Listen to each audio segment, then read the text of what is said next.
विज्ञान भैरव तंत्र का ये सूत्र कहता है, this consciousness is the spirit of guidance of each one, be this one. यह चेतना ही प्रत्येक की मार्गदर्शक सत्ता है, यही हो रहो।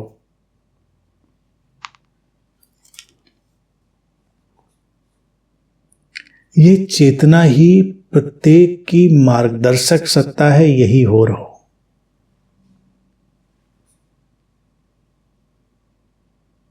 इस सूत्र को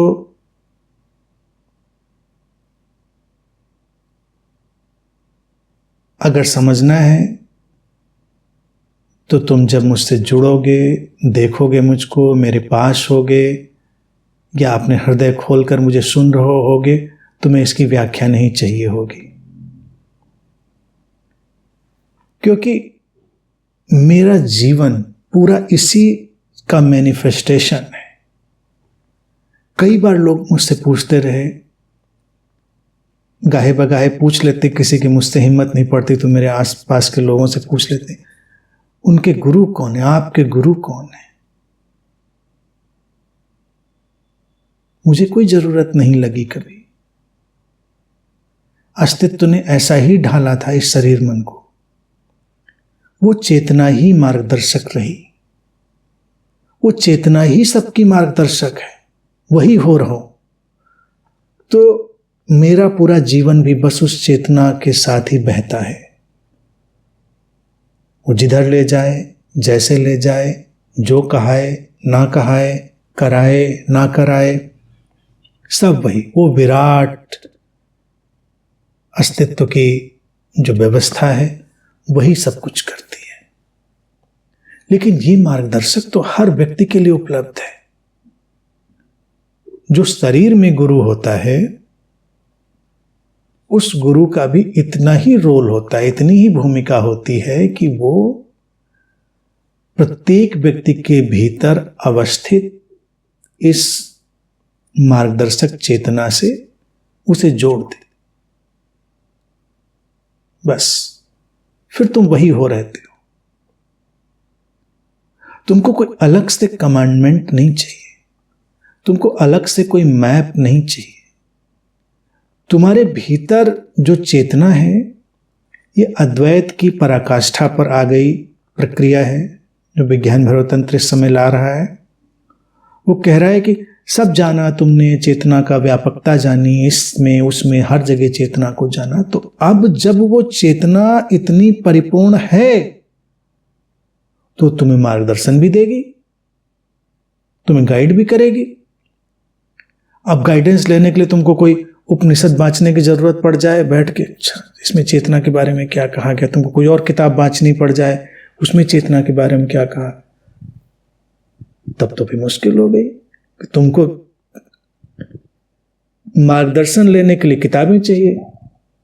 चेतना पूर्ण थी, उसको तुमने देखा, जाना, समझा, उसकी सर्वव्यापकता को, और मार्गदर्शन तुमको कहीं और से मिलेगा। ये कैसे संभव? अगर वो चेतना पूर्ण है तो उस पूर्णता में क्या है? उस पूर्णता में तो सारा मार्गदर्शन भी शामिल है। वो तुम्हारे जीवन को संचालित करेगी। लेकिन ये अद्वैत की चरम अवस्था है, और देखा जाए आस्था की भी चरम अवस्था है, कि तुम अपनी उस अंतस चेतना पर इस तरह से अपने को छोड़ सको। लोग इनर गाइडेंस की बात करते हैं, लेकिन वो इनर गाइडेंस उनका बेसिकली इनर माइंड ही होता है। जो लोग कहते हैं अंतरात्मा की आवाज से चलेंगे, अंतरात्मा वात्मा कुछ नहीं होती, उनका अपना ही दिमाग होता है। कहते हैं मेरे अंदर से आवाज आई थी, अंदर से तुम्हारे वही आवाज आई थी जो तुम्हारे कान में फीड करी गई थी, तुम्हारे दिमाग में फीड थी, रिकॉर्डेड थी, प्री रिकॉर्डेड जो सारा गाइडेंस था वही निकल के आया था। लेकिन जब वो चेतना मार्गदर्शन करेगी तो उसके बने बनाए ढांचे नहीं होंगे, कुछ अज्ञात, कुछ अज्ञेय होगा, अननोन, अननोएबल होगा। जैसे नदी बहती है, कौन उसे मार्गदर्शन देता है? नदी का प्रवाह, उसकी तीव्रता, अपना रास्ता गढ़ लेती है, या कहें कि वही चेतना जो प्रवाहित हो रही है, जो प्रवाह में शामिल हो गई है चेतना, वही नदी का रास्ता भी गढ़ती है। पूछने थोड़े आती है तुम्हारे पास, उसके पास कोई किताब थोड़े नदी के पास कि भाई अब फंस गए, यहां पर अटक गए, सामने तो चट्टान आ गई, अब क्या करें। कोई उपाय, मंत्र, ध्यान नदी नहीं पूछती। नदी या चट्टान को धीरे धीरे तोड़ देती है, चट्टान के किनारे से बह जाती है, कुछ न कुछ मार्ग बनता है, उसका दिशा निर्देश अपने ढंग से आता है। तो ये एक परम सूत्रों में से सूत्र है जीवन का, और इससे ज्यादा कल्टलेस सूत्र हो ही नहीं सकता, इससे ज्यादा मुक्त करने वाला सूत्र हो ही नहीं सकता। किसी भी व्यक्ति पर, किसी भी सत्ता पर तुम्हारी निर्भरता समाप्त। जी कृष्णमूर्ति ने जब order of the star dissolve किया और अपनी वो ऐतिहासिक जो बात थी कही लोगों से, तो वो इसी मुकाम पर खड़े थे, उनको वही दिखा, उन्होंने इसी को अनुभव किया कि वो चेतना ही उनको मार्गदर्शन दे रही है। ना वो इनविजिबल मास्टर्स की फैंटेसी, ना वो इधर की कहानी, ना वो चक्रों कुंडलनी की कहानी, सब कहानियां पीछे छोड़ आए वो गलियां पीछे छोड़ दी थी उन्होंने।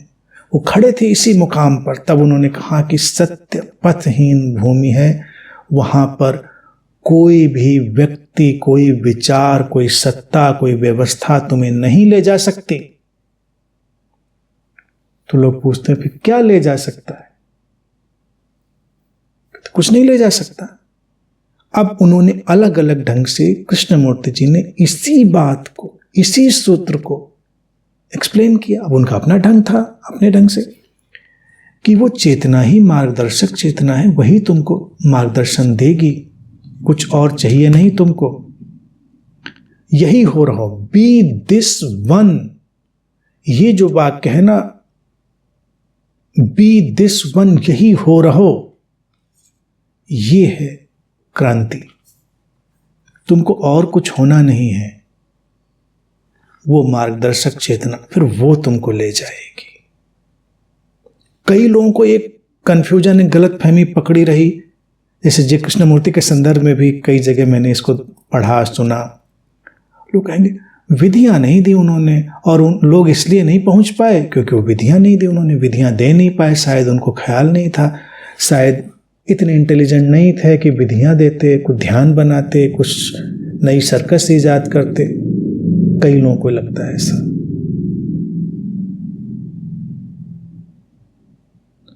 लेकिन वो तो यही बात कह रहे थे, यही हो रहो, बी दिस वन, वो मार्गदर्शक चेतना। तुमको किसी विधि की जरूरत नहीं, तुमको किसी उपाय की जरूरत नहीं, तुमको किसी फिलॉसफी की जरूरत नहीं। तुम्हारी वो परिपूर्ण चेतना जो अवतरित हुई है तुम्हारे भीतर, वही सब कुछ निर्देशित करेगी। ज्ञान भी, विज्ञान भी, अध्यात्म भी, सब कुछ। कभी देखो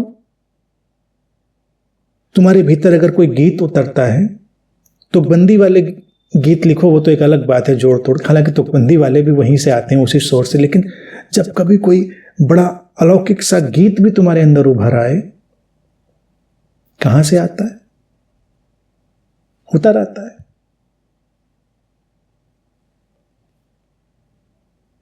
कभी तुम्हारे अंदर से ऐसी ऐसी प्रज्ञापूर्ण बातें उतर आती, कहां से आती हैं?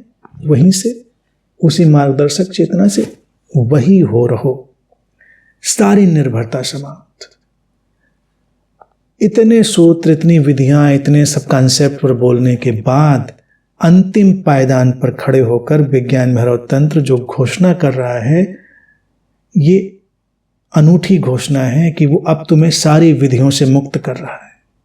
कह रहा है कि ठीक है, सुन लिया, समझ लिया ना, कहानी की जरूरत थी तो कहानियां सुना दी, फिलॉसफी सुना दी, लेकिन बी दिस वन, तुम्हारे भीतर ही वो सब पूर्णता है। उस परिपूर्ण चेतना से ही सब निकलेगा, मार्गदर्शन निकलेगा, भूमिकाएं निकलेंगी, सारा फैलाव होगा।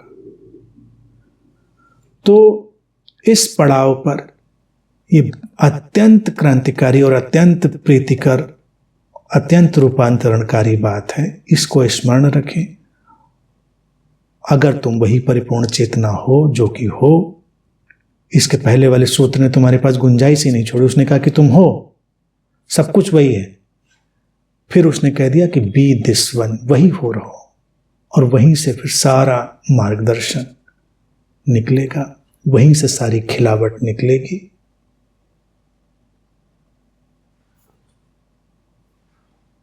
सो बी दिस वन, यही हो रहो, परिपूर्ण, चैतन्य, अविभाजित,